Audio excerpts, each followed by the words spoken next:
Hi, everybody. Welcome to the Steckline Report. Have a special guest today that might talk about interest rates and a few other things concerning agribusiness and financially that you might ought to be interested in, folks. Because we've got the Senior Vice President of American AgCredit, Byron Enix, with me. And I got to tell you, if there was ever a time that I would scratch my head as a farmer wondering about paying another $500 or $1,000 an acre for my land that I want to buy next door to me, Byron, well, the first thing I do is come to you and say, hey, what do I do? Yeah.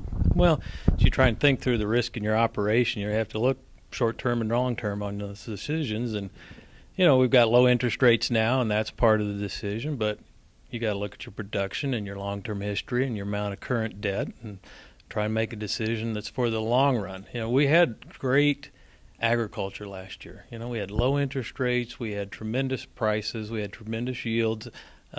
Not all across the board, but in a lot of areas. And then you turn around a year later and some concerns are starting to creep in. We've got still have very low interest rates, historically low interest rates, and that does help, but that's only one piece of the pie. Right. Now we've got the other side of it. It looks like we're going to have crop prices, but are we going to have the yields? And how much risk do you want to step out and take? So operators are doing the same things banks are doing, financial institutions. We're going to look both short-term and long-term in that decision and make sure that, you know, we don't want to put any operations at risk.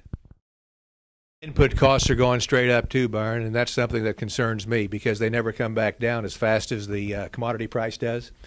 And I keep telling my farmers on all my reports that, hey, we ought to be used to it in our business. What goes up comes down. I got a better outlook on the stay put of prices right now than I ever have in my life for grain. I'm a little bit worried about the cattle business, to be honest about it, because this economy and $4 gas is going to hurt $8, $10 steak. Well, agriculture is a food business, and so when the food and fiber is going to be stressed anytime there's stress in the economy. So we do have to look at it much more globally than just as commodity-based type thinking. So when we come back and look at these operations and these input costs that are going up, we got to remember, and we've all been in this a long time, so these cycles, they do return. So are we going to see these prices stay up forever? No. Are we going to see these input costs stay up forever? I don't know. It seems like it sometimes. Right. But either way, the ebb and flow that goes along with it, that means you have to have tremendous capital within your operation, and it's the same way with your financial institutions. We have to have a lot of capital.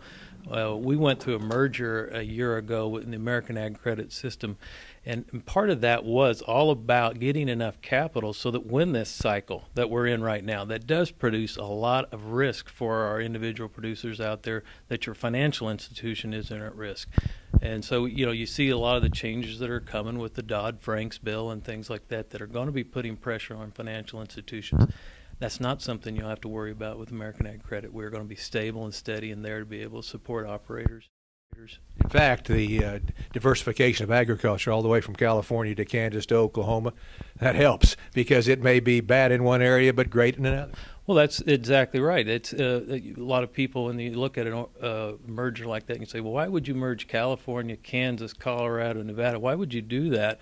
Shouldn't you merge with your neighbor? Well, I would say maybe the best argument is what we're going through right now. We're in a drought in the Kansas-Oklahoma area, but we've got really good conditions in California and Nevada. So the health of your financial institution is solid. And then when you look at a dividend at the end of the year, it's going to be good. That's exactly right. Byron Enix with American AgCredit. I'm Larry Steckline. Thanks for being with us. We'll see you next time around.